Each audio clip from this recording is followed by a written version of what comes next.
Les éditions Tellem présentent un enregistrement intégral de Fable, la mer sans nom, de Adrienne Young, lu par Clotilde Mata.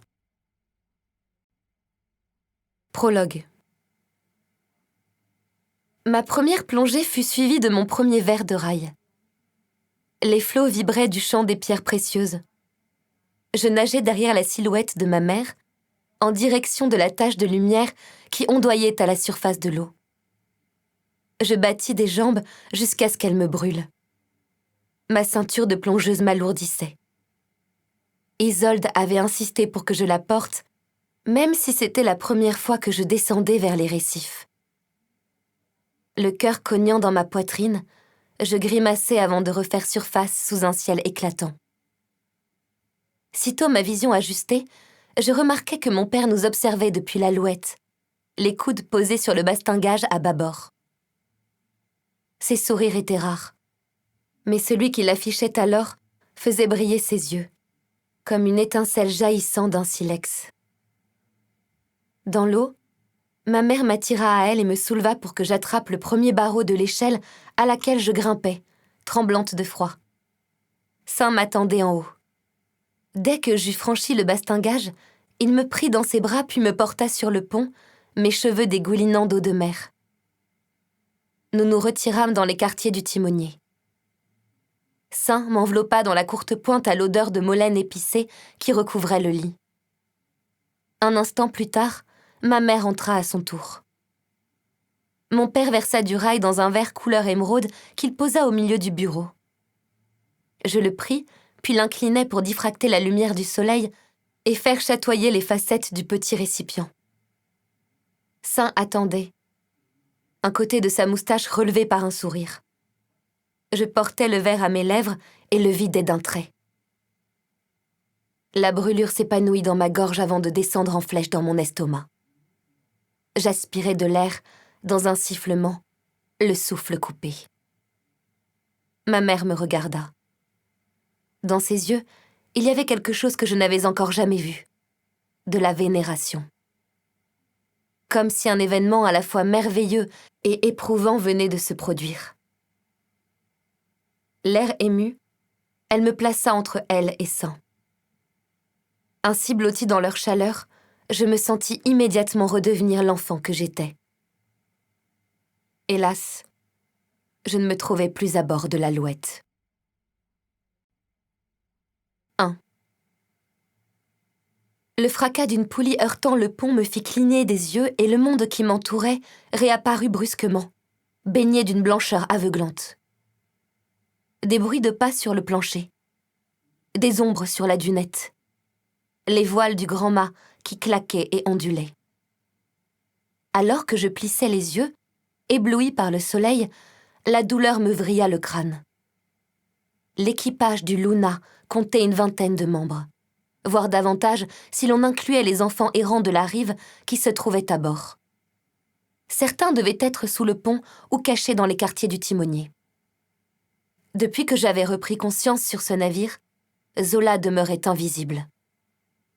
Les heures s'écoulèrent avec une lenteur atroce, à mesure que le soleil baissait dans le ciel, à l'ouest. Le claquement d'une porte dans la coursive me fit serrer les dents, ce qui réveilla l'élancement dans ma mâchoire. Le pas lourd de Clove résonna sur le pont alors qu'il marchait vers la barre. De ses mains calleuses, il empoigna les manetons, le regard fixé sur l'horizon rougeoyant. Je n'avais pas revu le navigateur de mon père depuis le jour où, 4 ans auparavant, Saint et lui étaient remontés dans leur chaloupe après m'avoir abandonné sur la plage de Jeval.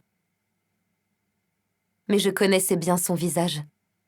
Je l'aurais reconnu n'importe où, car il était présent dans la plupart de mes souvenirs.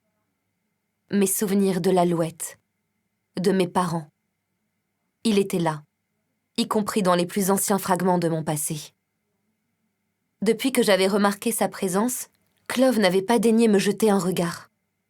Je voyais toutefois à son menton levé, à son regard qu'il maintenait fixé au-dessus de ma tête, qu'il savait précisément qui j'étais.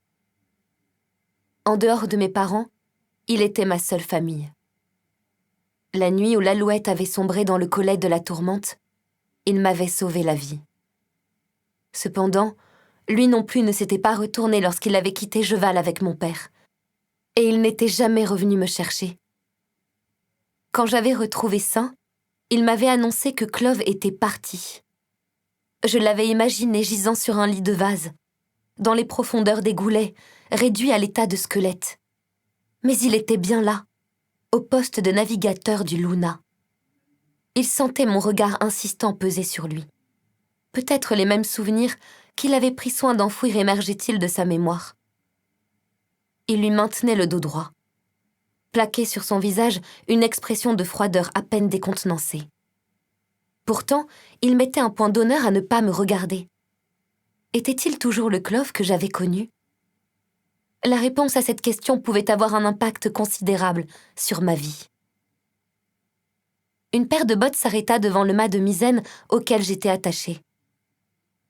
Une femme que j'avais déjà vue dans la matinée était plantée devant moi. Ses cheveux courts, couleur paille, soulevés par le vent, lui barraient le front. Elle posa un seau d'eau près de moi, tira un couteau de sa ceinture et s'accroupit. Le soleil se refléta sur la lame lorsque la femme voulut me prendre les mains. Je les écartai, mais elle les attira vers elle d'un coup sec, puis appuya le métal froid de son arme contre la peau irritée de mon poignet. Elle trancha mes liens. Assaillie par 1000 questions, je m'immobilisais et balayais le pont du regard tandis que, d'un mouvement prudent, je ramenais mes pieds sous moi. Un dernier cisaillement et j'eus enfin les mains libres. Je les tendis devant moi, les doigts tremblants. Dès que la femme détourna le regard, je pris une profonde inspiration et me ruai sur elle. Surprise, elle écarquilla les yeux avant d'atterrir lourdement sur le pont, sa tête cognant le plancher. Après l'avoir plaquée sur le cordage lové contre le bastingage à tribord, je voulus m'emparer de son couteau. Des bruits de pas précipités se firent entendre. « N'intervenez pas !» ordonna une voix grave derrière moi. « Laissez-la se défouler. » L'équipage ne fit plus un geste. La femme profita de ce que je jetais un coup d'œil par-dessus mon épaule pour rouler sous moi. Puis elle me bloqua le flanc avec le talon de sa botte. Je me dégageai en grognant et saisis son poignet. Elle tenta de me décocher un coup de pied lorsque j'abattis mon poignet sur le treuil métallique qui servait à remonter l'ancre. Je sentis craquer sous sa peau ses os frêles quand je l'abattis une deuxième fois, plus violemment, la forçant à lâcher le couteau. Je rampais sur elle pour récupérer l'arme avant de faire volte-face en brandissant la lame devant moi, tremblante, le dos appuyé contre le bastingage. Autour de nous, l'eau s'étendait à perte de vue. Aucune terre à l'horizon, aussi loin que portait le regard. Soudain, j'eus la sensation que ma poitrine se creusait, que mon cœur se serrait. « C'est bon, tu as fini ?» questionna la voix grave. Toutes les têtes se tournèrent vers la coursive. Zola, le timonier du Luna, n'était à l'évidence nullement inquiet de me voir menacer un membre de son équipage armé d'un couteau. Alors qu'il se dirigeait vers moi, je distinguai dans ses yeux la même lueur d'amusement qu'à la taverne de Séros.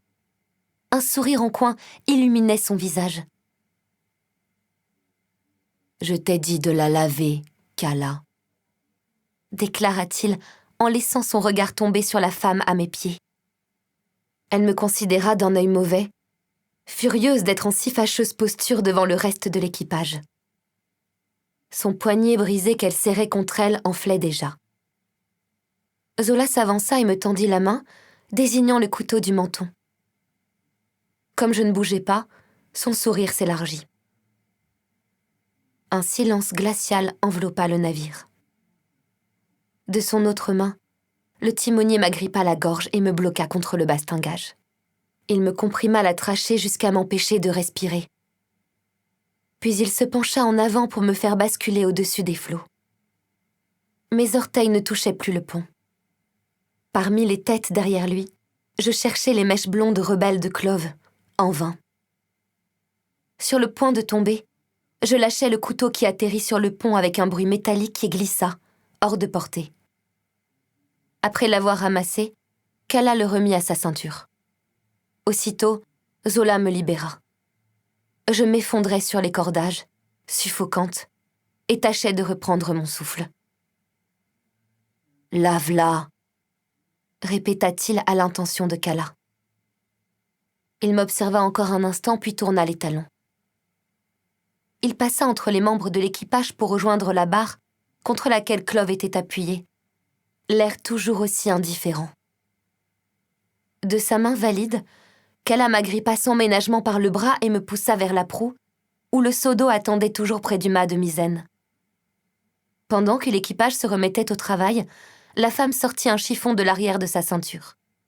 « Retire-moi ces guenilles. » Elle cracha en regardant mes vêtements. « Tout de suite !» ajouta-t-elle. Comme les matelots de pont s'affairaient derrière elle, je lui tournai le dos pour ôter ma chemise. Kala s'accroupit, trempa un bloc de savon dans l'eau pour le faire mousser, passa le chiffon dessus et me le tendit avec impatience. Je le pris, faisant fi des regards attentifs de l'équipage, et me frottai les bras. Le sang séché teinta l'eau en rose avant qu'elle dégouline sur le pont à mes pieds. Une fois rafraîchie, je pensais à West dans ses quartiers, au contact de nos peaux brûlantes. À nouveau, des larmes me piquèrent les yeux. Je les ravalai, m'efforçant de chasser cette vision avant qu'elle me fasse sombrer. L'odeur du matin lorsque je m'étais réveillée dans son lit, son visage dans la lumière grise, la sensation de son souffle sur moi.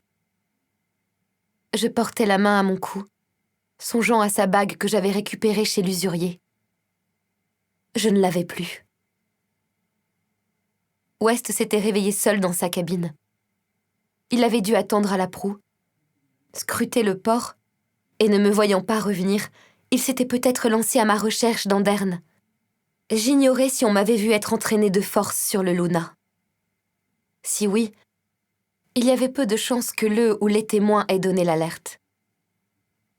West croirait sûrement que j'avais changé d'avis. Que, pour retourner à Séros, j'avais payé mon passage à un marchand des quais. Mais, dans ce cas, je ne serais pas partie sans ma part de notre butin, raisonnai-je, tâchant d'examiner et d'éliminer toutes les possibilités, hormis celle en laquelle je voulais croire. West se lancerait à ma recherche. Il viendrait me secourir. Cependant, s'il le faisait, la situation empirerait. J'avais vu la part d'ombre du timonier du Marigold. Elle était terrible, faite de flammes et de fumée. Tu ne le connais pas. Voilà ce que Saint m'avait dit à la taverne pour me mettre en garde le matin de mon enlèvement. Peut-être que West et les autres membres de l'équipage du Marigold rompraient leur lien avec Saint et avec moi et traceraient leur propre route. Peut-être qu'en effet, je ne connaissais pas West. Pas vraiment. En revanche, je connaissais mon père. Je savais à quel genre de jeu il se prêtait. L'eau salée me piqua la peau lorsque je me frottais plus vigoureusement. Quand j'eus terminé, Kala me tendit un pantalon neuf. Je l'enfilai, nouant une ficelle à ma taille pour éviter qu'il tombe sur mes hanches. Puis elle me jeta une chemise propre. Je rassemblai mes cheveux en chignon sous la surveillance de Kala. Satisfaite, elle se retourna pour rejoindre la coursive, sous la dunette. Elle n'attendit pas que je la suive et passa à côté de Clove pour pénétrer dans les quartiers du timonier. Incapable de m'en empêcher, je fis une halte à la barre, près du navigateur. Quand je vis son visage tanné par le soleil, mes derniers doutes s'envolèrent. Oui, c'était bien lui. Malgré mon besoin impérieux de hurler, je réprimai mon envie de l'accabler d'une tempête de mots. Clove fit la moue sous sa moustache avant d'ouvrir le carnet de bord. Il laissa courir son doigt rugueux le long d'une page. Peut-être était-il simplement aussi surpris que moi par ces retrouvailles fortuites. Avions-nous été tous les deux entraînés dans la guerre que Zola menait contre West ? Je ne comprenais pas ce qu'il faisait là, à travailler pour la personne que mon père détestait le plus au monde. Il referma le carnet après y avoir noté quelque chose, puis fixa à nouveau l'horizon en ajustant légèrement la barre. Soit il avait trop honte pour me regarder en face, soit il redoutait de se dévoiler. Je ne savais pas ce qui était le pire. Le Clove que je connaissais aurait égorgé Zola pour avoir osé me toucher. « Amène-toi, la plongeuse !» lança Kala, depuis la coursive, une main sur le battant d'une porte pour la maintenir ouverte. Je continuais à regarder Clove le temps d'une inspiration avant de la suivre. Je pénétrais dans l'ombre fraîche de la coursive, mes bottes martelant le plancher à un rythme régulier malgré mes tremblements. Derrière moi, la mer s'étendait en un bleu infini. Le seul moyen de débarquer de ce navire était de savoir ce que voulait Zola, mais je ne disposais d'aucun atout. Pas d'épave coulée pleine de gemmes à revendre, pas d'argent ni de secrets qui me permettraient de m'extirper du pétrin dans lequel je m'étais fourrée. Et même si l'équipage du Marigold venait à mon secours, pour le moment, je ne pouvais compter que sur moi-même. Cette idée s'installa en moi, pesante, et seule la colère m'empêcha de sombrer. Je la laissais s'épanouir au creux de ma poitrine. Peu importait comment Clove avait atterri sur le Luna. Dans le cœur de Saint, il n'y avait pas de pardon pour ce genre de trahison. Dans le mien non plus. Je ne m'étais jamais sentie aussi semblable à mon père qu'à cet instant. Au lieu de m'effrayer, cette constatation m'inonda d'un sentiment apaisant de puissance qui manquera au sol à mesure que je me rappelais qui j'étais. Je n'étais pas qu'une plongeuse Jevali ou un pion dans la querelle qui opposait Zola à West. J'étais la fille de Saint. Et, avant que je quitte le Luna, tous les salopards de son équipage le sauraient. 2. Kala poussa la porte en bois des quartiers du timonier, ornée de l'emblème du Luna. Un croissant de lune ceint de 3 brins de seigle. Je la suivis à l'intérieur. Aussitôt, une odeur humide de vieux papier et de lampe à huile m'étreignit. Une lumière poussiéreuse recouvrait la cabine d'un voile, laissant les recoins plongés dans l'ombre. Les murs décolorés trahissaient l'âge du vaisseau. C'était un navire ancien de toute beauté. Le savoir-faire des artisans apparaissait dans chaque détail. L'espace dépouillé ne contenait qu'un bureau et des fauteuils drapés de satin disposés autour d'une longue table à laquelle Zola trônait. Des plateaux d'argent emplis de nourriture et des bougeoirs dorés étaient posés au centre. Une lueur vacillante se reflétait sur des cuisses de faisan et des artichauts rôtis aux feuilles noircies, empilés de façon désordonnée. Un vrai festin. Zola ne me jeta pas un regard en prenant un petit fromage rond qu'il posa au bord de son assiette. Je suivis des yeux les flammes dansantes des bougies jusqu'au lustre rouillé qui se balançait avec un grincement discret au-dessus de sa tête. Il y manquait la plupart des pampilles en cristal. C'était le spectacle d'un indigent qui tentait de se faire passer pour riche, même si Zola n'en semblait pas gêné. Par son allure, il voulait faire croire qu'il venait de la mer sans nom.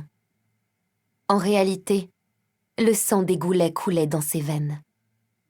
Son orgueil était si grand qu'il aurait préféré s'étouffer avec plutôt qu'admettre ce qui n'était qu'une mascarade. « Je ne crois pas t'avoir encore souhaité la bienvenue à bord du Luna, Fable. » Il m'observa, sa bouche réduite à un trait. J'avais encore la sensation de ses doigts serrés sur ma gorge. « Assieds-toi donc. » Il prit le couteau et la fourchette aux manches incrustées de nacre posées sur la table et découpa le faisan avec soin. « Je t'en prie, serre-toi. Tu dois avoir faim. » La brise qui entrait par les volets entr'ouverts souffla sur les cartes déroulées sur son bureau. Leurs bords usés s'animèrent. J'embrassai la cabine du regard, à la recherche d'une indication sur l'objectif de mon ravisseur. Il n'y avait aucune différence avec les autres quartiers de timoniers que j'avais déjà vus. Quant à Zola, il me fixait avec impatience au-dessus des bougeoirs, mais sans rien laisser paraître de ses intentions vis-à-vis de moi. Sans cérémonie, je tirai le fauteuil le plus éloigné de lui en faisant racler ses pieds sur le sol et m'y installai. Zola afficha un air satisfait avant de reporter son attention sur son assiette, dans laquelle le jus du faisan commençait à former une mare. Je détournai les yeux. J'avais si faim que l'odeur salée de la nourriture me donnait la nausée, mais je ne comptais pas lui faire le plaisir de manger devant lui. Il piqua sa fourchette dans un morceau de viande, suspendit son geste et congédia Kala d'un regard. Elle le salua d'un signe de tête avant de quitter la cabine, refermant la porte derrière elle. « Nous sommes trop loin de la terre pour que tu tentes une évasion. Tu l'as compris, j'imagine. » Il fourra la viande dans sa bouche. La seule chose dont j'étais sûre, c'était que nous voguions vers le sud-ouest. Toutefois, j'ignorais notre destination. Dans les Goulets, Dern était le port situé le plus au sud. « Où allons-nous » demandai-je d'un ton égal, le dos droit. « Dans la mer sans nom. » Sa réponse trop prompte, comme si elle ne lui coûtait rien, me rendit aussitôt nerveuse. Je ne pus dissimuler ma surprise, ce qui sembla lui faire plaisir. Il piqua un bout de fromage avec sa fourchette et la fit tourner entre ses doigts. « Tu n'as pas le droit de naviguer dans la mer sans nom, » lui rappelai-je en me penchant en avant, les coudes sur la table. Dans ces eaux, il était toujours recherché, et à ma connaissance, sa licence ne lui permettait pas de commercer dans les ports situés au-delà des Goulets. Il haussa un sourcil et prit le temps de mâcher avant de répliquer. « Alors comme ça, cette histoire circule toujours. » Il n'avait pas démenti. « À quoi penses-tu » s'enquit-il avec un sourire suffisant. On aurait dit qu'il tenait vraiment à le savoir. « J'essaie de comprendre pourquoi ton combat contre West est plus important à tes yeux que ta survie. » Il baissa la tête, les épaules secouées. Je commençais à croire qu'il s'étouffait avec le fromage lorsque je me rendis compte qu'il riait, comme un hystérique. Il frappa la table d'une main, les yeux réduits à 2 fentes, puis se carra dans son fauteuil aux sculptures ouvragées. « Oh, Fable, ne me dis pas que tu es naïve à ce point. Ça n'a rien à voir avec West, ni avec le salopard pour lequel il travaille dans l'ombre. » Il laissa tomber la fourchette dans son assiette. Le fracas me fit sursauter. Ainsi, il savait que West œuvrait pour Saint. C'était peut-être de là qu'était née leur querelle. Il posa les mains sur les accoudoirs de son fauteuil. Je me raidis. Son attitude détendue me donnait l'impression qu'une menace invisible planait. Il était trop calme, trop posé. « Non, cette affaire te concerne, toi, » précisa-t-il. Un frisson d'angoisse me parcourut. « Comment ça ?»« Je sais qui tu es, Fable. » Ces mots me parvinrent faiblement, réduits à un écho dans l'océan de panique qui me tordait les tripes. Il avait raison. J'étais naïve. Clove, son navigateur, était l'une des 3 seules personnes au monde à savoir que j'étais la fille de Saint. Ma capture ne pouvait être une coïncidence. Dans ce cas, Clove avait non seulement trahi Saint, mais aussi ma mère, ce dont je ne l'aurais jamais cru capable. C'est vrai que tu lui ressembles trait pour trait, à Isolde.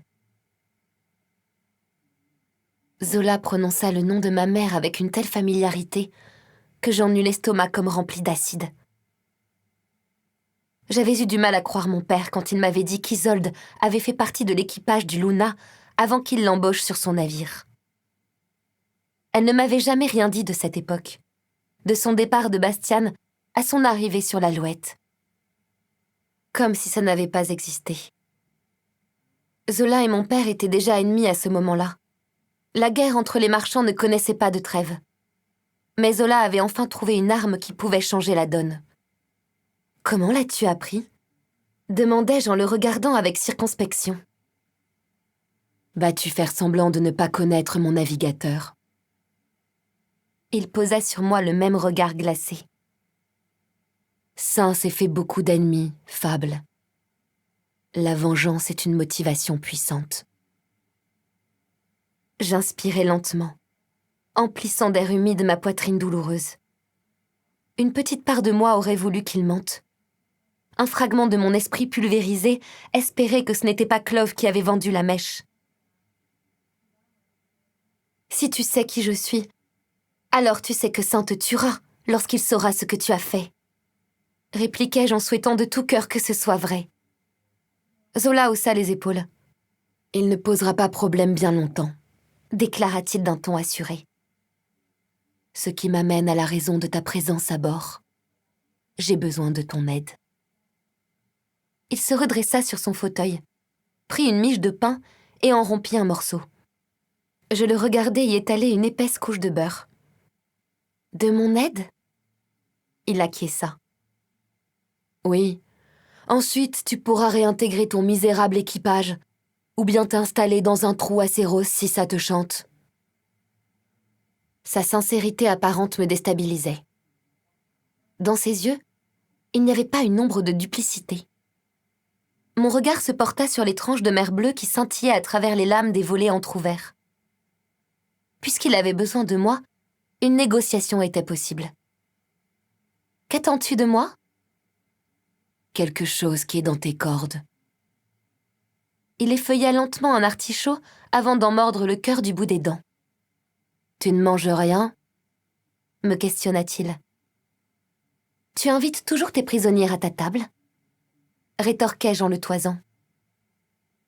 Tu n'es pas ma prisonnière, Fable. Je te l'ai dit, j'ai juste besoin de ton aide. Et pour l'obtenir, tu m'as juste enlevé et attaché au mât de ton navire. J'ai jugé préférable de calmer un peu ton feu intérieur avant que nous discutions. Son sourire réapparut. Il secoua la tête puis reprit. Je le répète, trait pour trait. Il repartit d'un rire grinçant et vida son verre de rail qu'il reposa brutalement. Kala !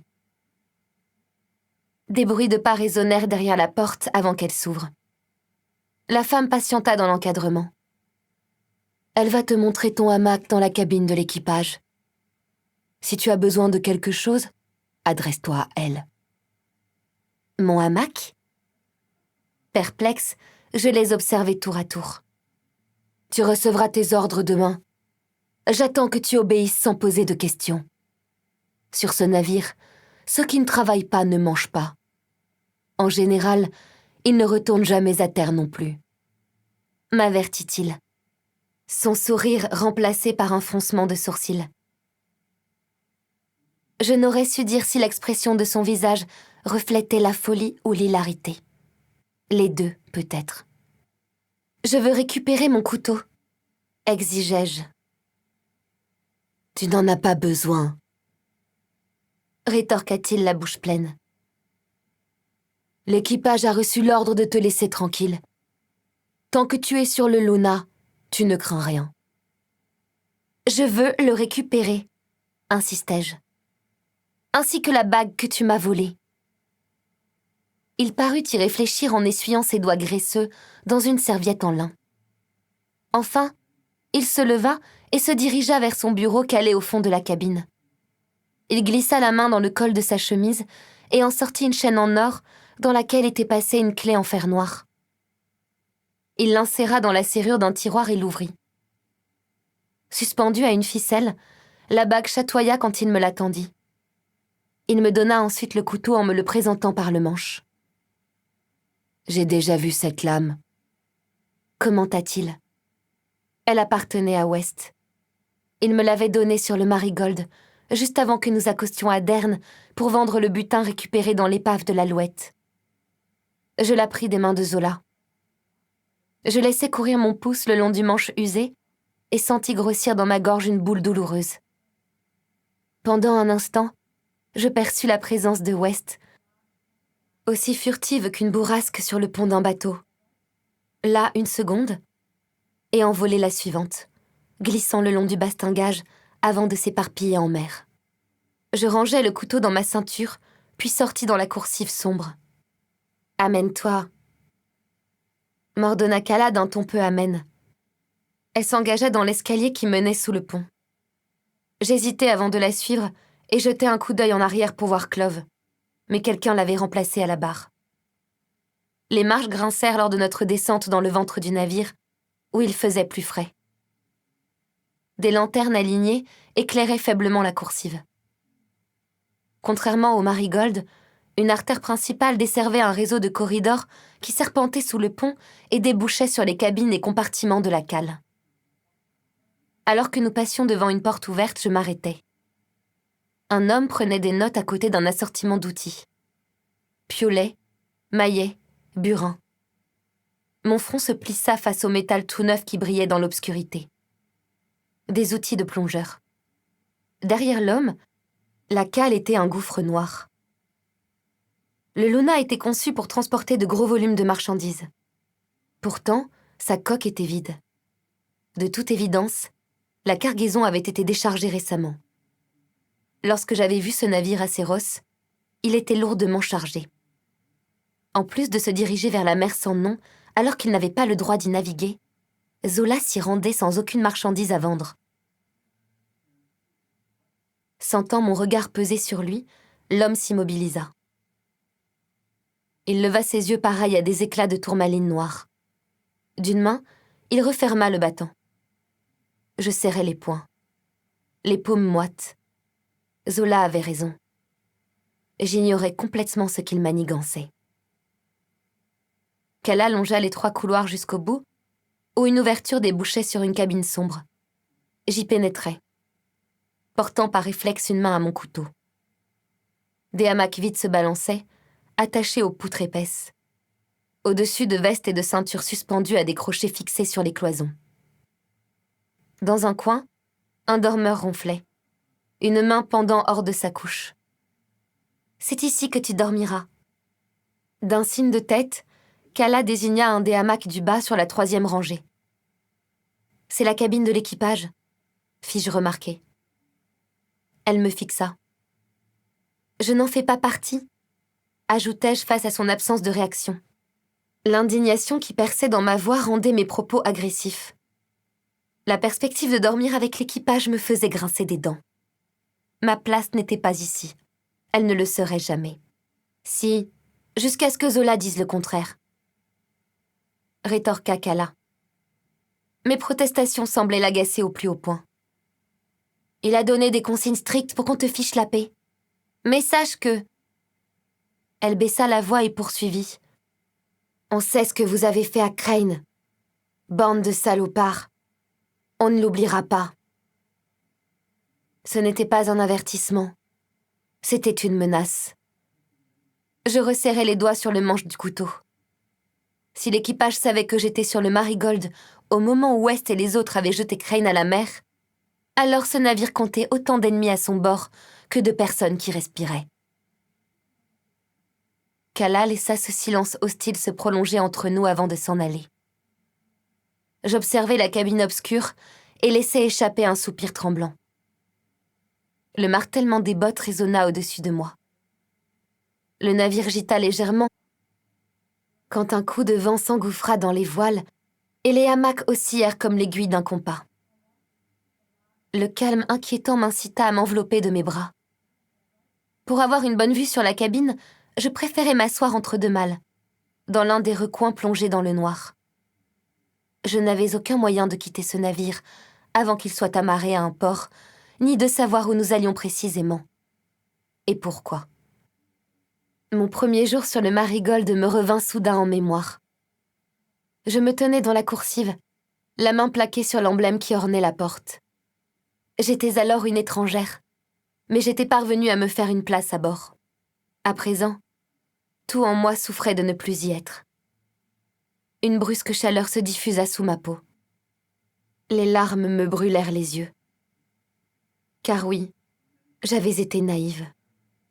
Je m'étais autorisée à croire, brièvement, que je ne risquais plus rien. Que j'avais trouvé un foyer, une famille. Puis, le temps d'une respiration, on m'avait tout arraché. 3. Les pâles rayons de lune dérivèrent sur le plancher de bois tout au long de la nuit, se rapprochant de moi jusqu'à ce que la chaleur du matin se répande à travers le pont, au-dessus de ma tête. Zola n'avait pas menti en disant que les membres de l'équipage avaient reçu l'ordre de me laisser tranquille. Ils m'avaient à peine jeté un regard en rejoignant leur hamac, abrutis de fatigue après leur quart. Aux heures les plus sombres de la nuit, j'avais fini par fermer les yeux, le couteau de West toujours serré dans mon poing. Des voix dans le couloir me sortirent du brouillard dans lequel j'errais, entre veille et sommeil. Le Luna perdait de la vitesse. Je me crispais en voyant une bouteille en verre bleu rouler sur le plancher et dépliais les jambes pour me relever.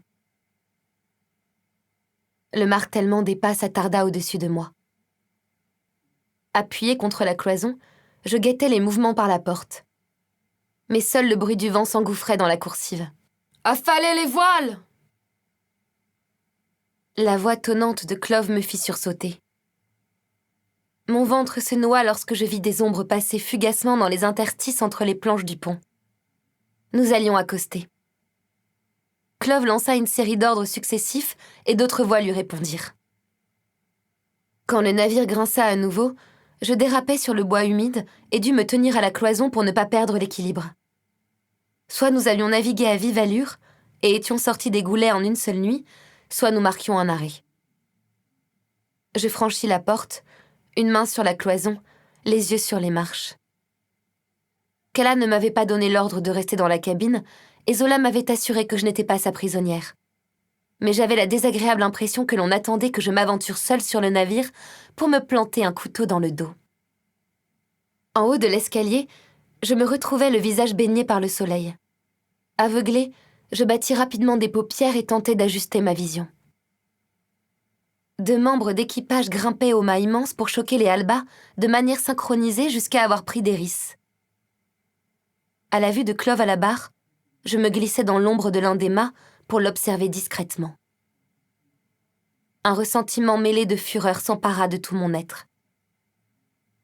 Je n'avais jamais imaginé qu'il puisse exister un monde dans lequel Clove trahirait Saint.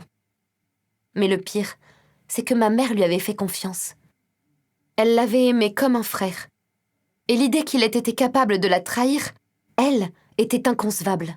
C'était littéralement impossible. Zola se tenait à la proue les bras croisés, le col de sa veste relevé pour se protéger du vent. Le paysage qui se déployait derrière lui me coupa le souffle. Bouche bée, je m'accrochai au bastingage le plus proche. Je vale.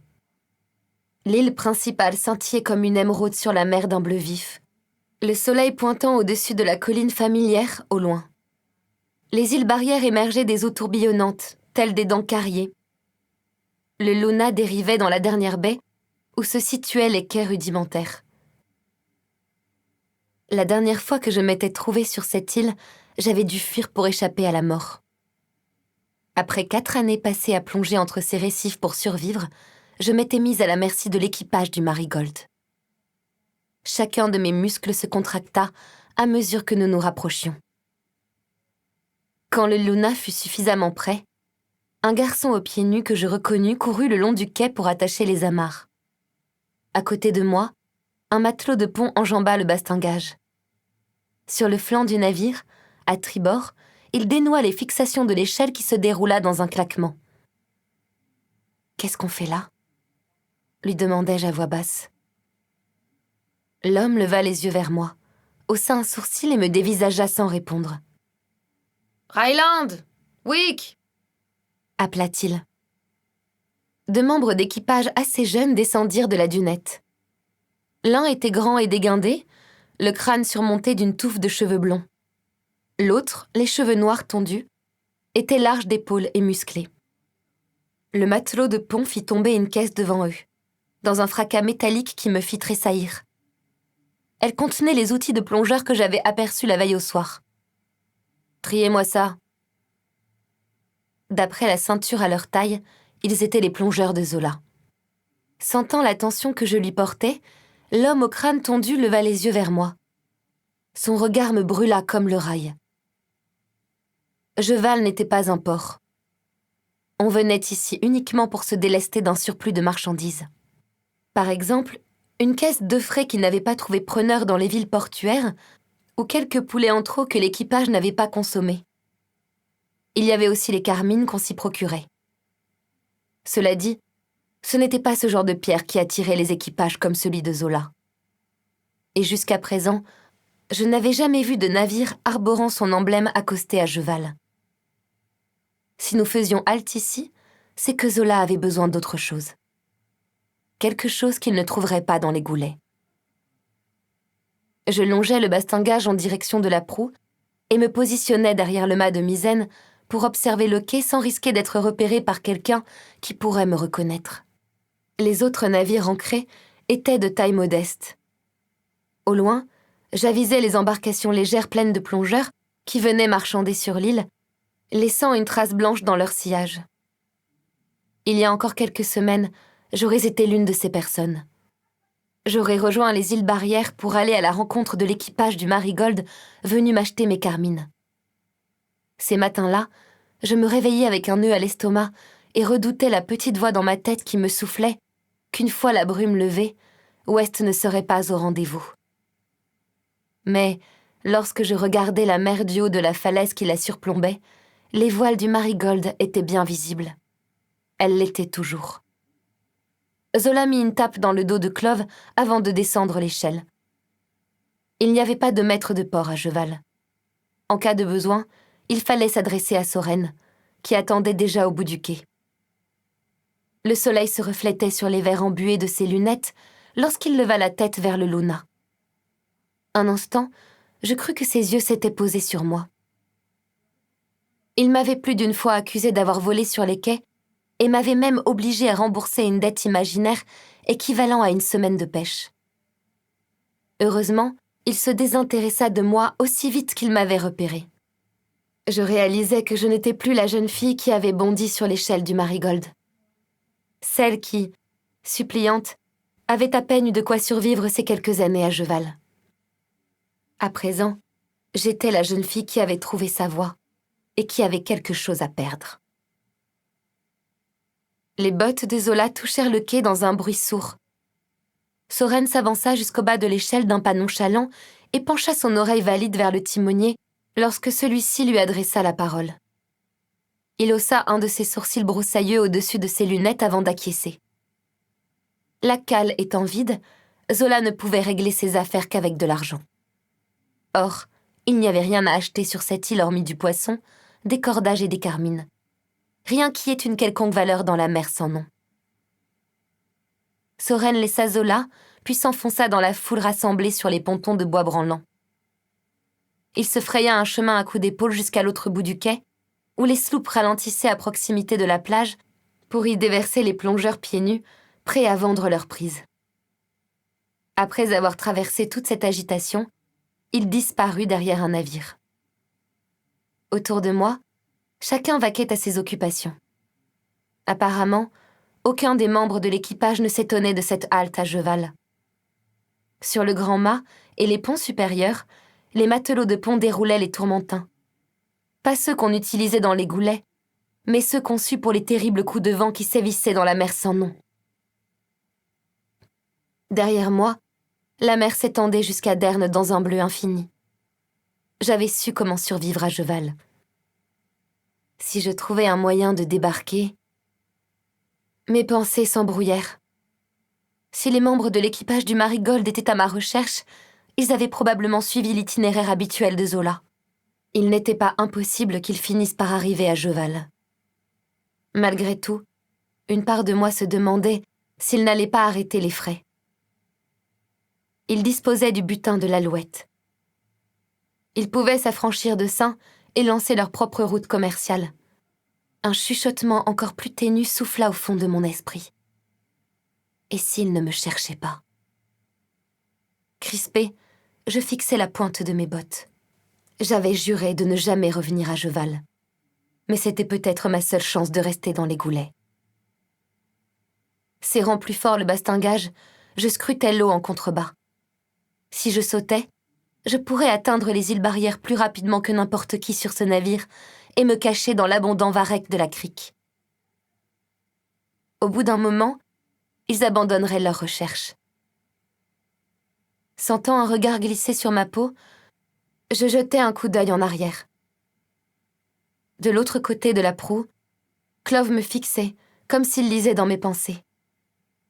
C'était la première fois que nos regards se croisaient.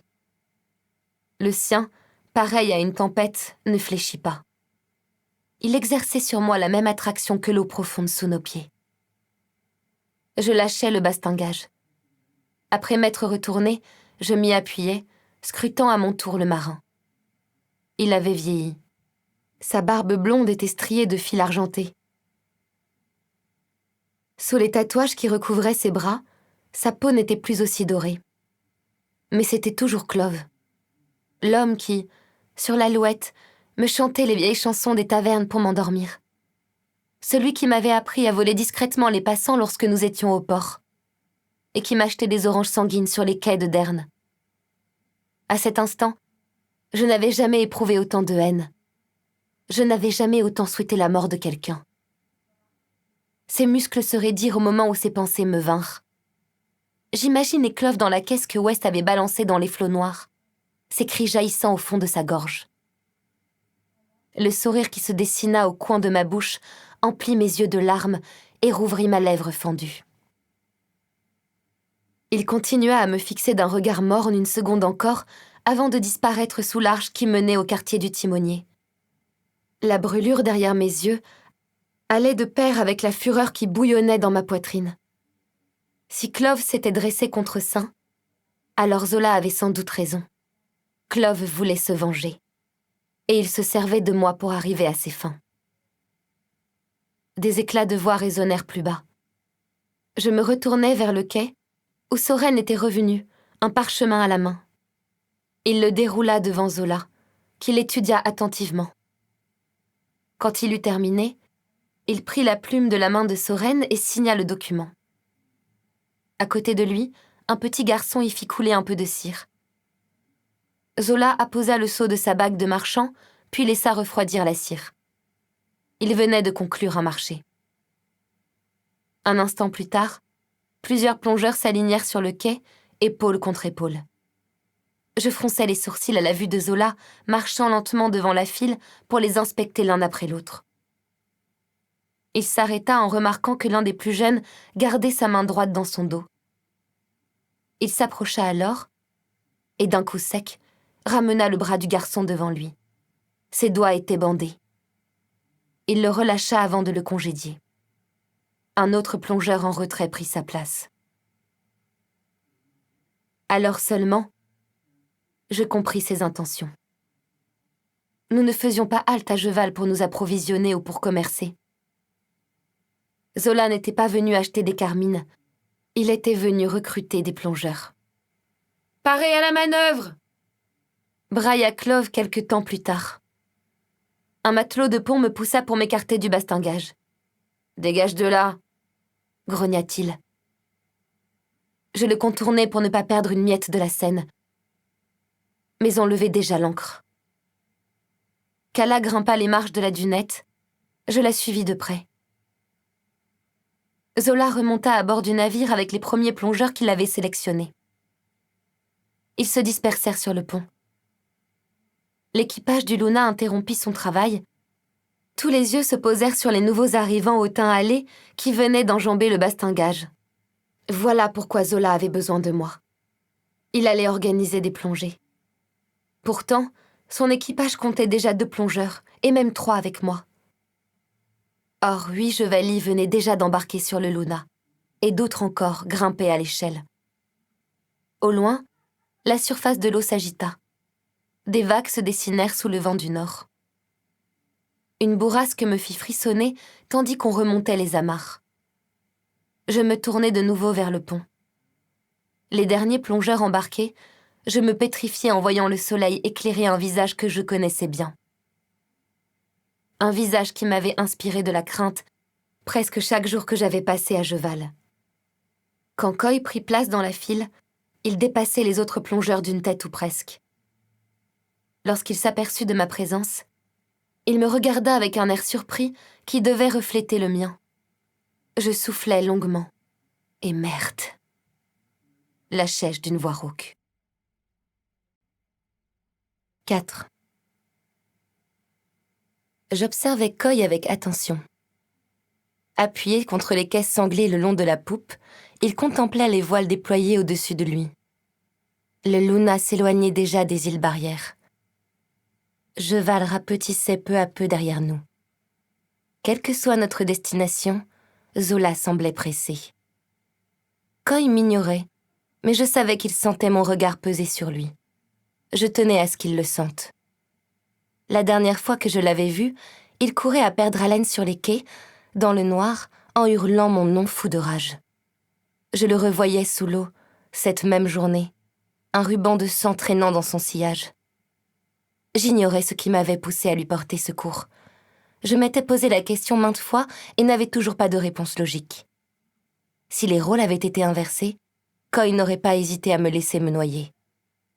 Même si je le détestais, il y avait quelque chose chez lui que j'avais immédiatement compris. C'était un homme prêt à faire ce qu'il fallait. Peu importe quoi et à quel prix. Il m'avait fait une promesse, la nuit où je m'étais réfugiée sur le pont du Marigold. Si un jour je revenais à Jeval, il m'attacherait à un récif et me regarderait pourrir jusqu'à ce que ma chair se détache de mes os. J'évaluais sa stature. Il avait l'avantage sur moi en tout point. Je ne comptais pas devenir une cible en lui offrant mon dos, ni lui laisser la moindre occasion de mettre sa menace à exécution. Je ne bronchais pas jusqu'à ce que Clove monte l'escalier d'un pas lourd. Il repoussa ses cheveux blonds et bouclés, les manches de sa chemise roulées au-dessus des coudes. Ce geste familier raviva la douleur dans ma poitrine. « Plongeur !» lança-t-il. Les Jevalis s'alignèrent à tribord. Au Ryland et Wick, les plongeurs officiels de l'équipage de Zola attendaient déjà. L'air renfrogné, il portait les caisses d'outils. Coy passa sa ceinture sur son épaule et se planta devant Clove sur le pont. C'était bien son genre de repérer l'homme le plus coriace du navire et de mettre un point d'honneur à lui montrer qu'il n'était pas soumis.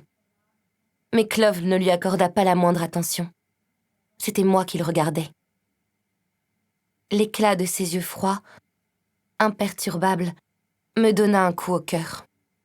« Tous les plongeurs », grogna-t-il.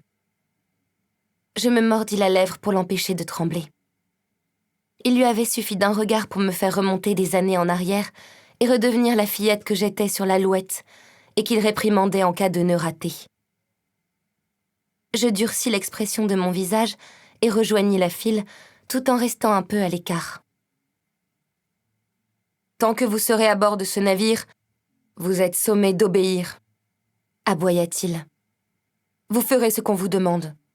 Vous ne mettrez rien dans vos poches. » Il marqua une pause pour regarder en silence chaque Jevali.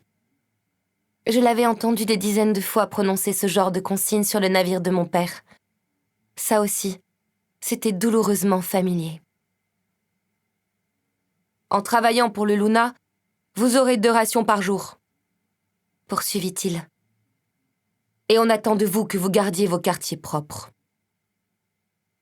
Il ne faisait probablement que répéter les termes du parchemin qu'il avait entre les mains, celui que Zola avait signé avec Soren. À l'évidence, le marché était généreux. 2 rations journalières, c'était le grand luxe pour tous les Jevalis qui se trouvaient sur ce pont.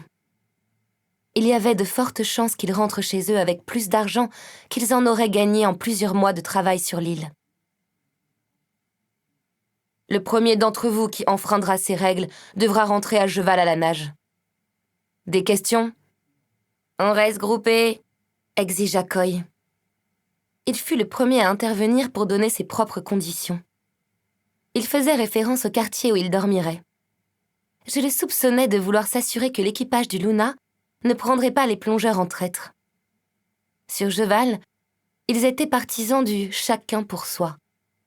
Mais sur ce navire, leur sécurité était corrélée à leur nombre. Entendu. Clove fit un signe de tête à Ryland et Wick, qui semblaient prêts à sortir leurs couteaux. Ils s'avancèrent et posèrent chacun leur caisse devant le premier homme de la file. « Prenez ce dont vous avez besoin pour 2 jours de plongée, » enchaîna Clove.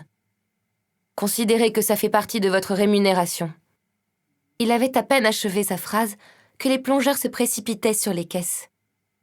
Ils s'accroupirent pour y pêcher de leurs doigts calleux des piolets à la pointe effilée, des burins et des loupes à ajouter à leur ceinture, sous le regard dégoûté de Ryland et Wick. Je n'étais pas la seule à me méfier de ces deux-là. Coy, qui se tenait en retrait, ne les quittait pas des yeux.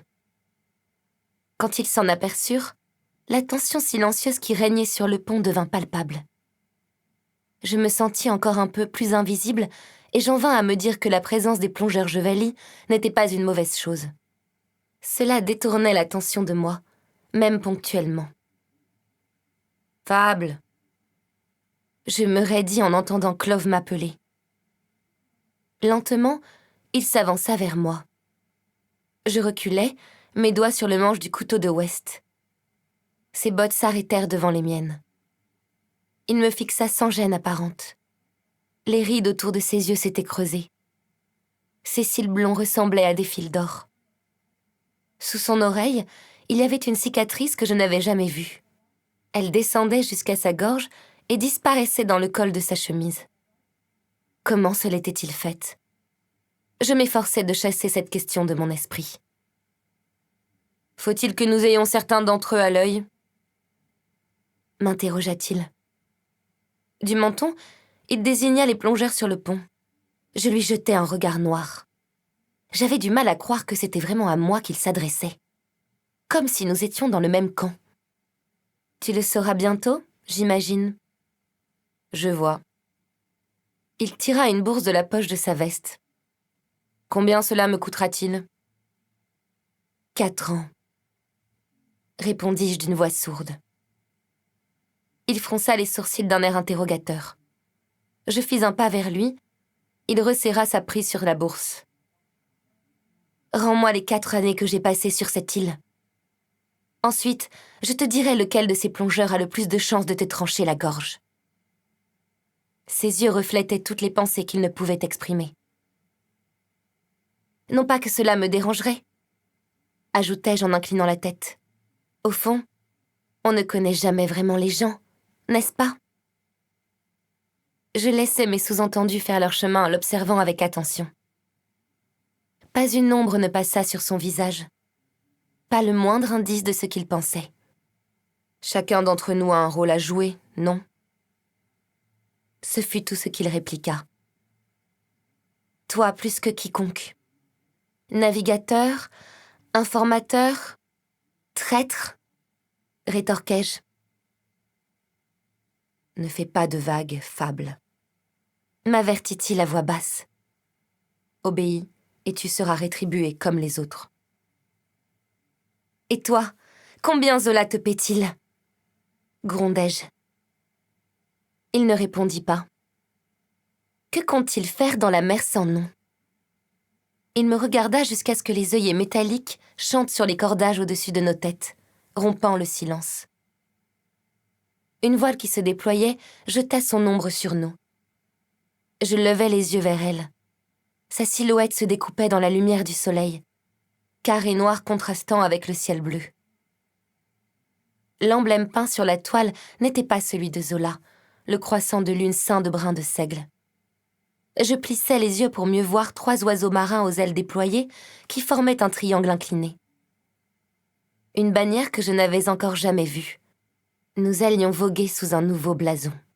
J'en déduisis que Zola ne voulait pas être reconnu lorsqu'il naviguerait dans la mer sans nom. Je regardai par-dessus mon épaule. Clove disparaissait déjà dans les quartiers du timonier en claquant la porte derrière lui. Je vis sa chemise blanche onduler derrière le verre martelé de la fenêtre qui donnait sur le pont. De nouveau, je fus prise d'une envie de hurler. La nuit du naufrage de l'Alouette, j'avais perdu ma mère. Mais j'ignorais que j'avais aussi perdu Clove. 5. 3 récifs. La voix de Zola résonna sur le navire avant même qu'il ait franchi la porte de ses quartiers. Il ôta sa veste, la lança à l'un des enfants errants de la rive qui se tenait au pied du mât et empoigna les cordages tendus à la proue sur lesquels il grimpa pour contempler la mer. Mais c'était Ryland et Wick qui m'intéressaient. Tous deux se trouvaient dans le rang des Jeveli, les muscles crispés par la fureur et le déshonneur. Ils n'approuvaient pas que Zola ait embauché d'autres plongeurs. Nous espérons que vous avez apprécié cet aperçu. Pour continuer à écouter ce livre audio sur Google Play Livres, utilisez le lien dans la description de la vidéo.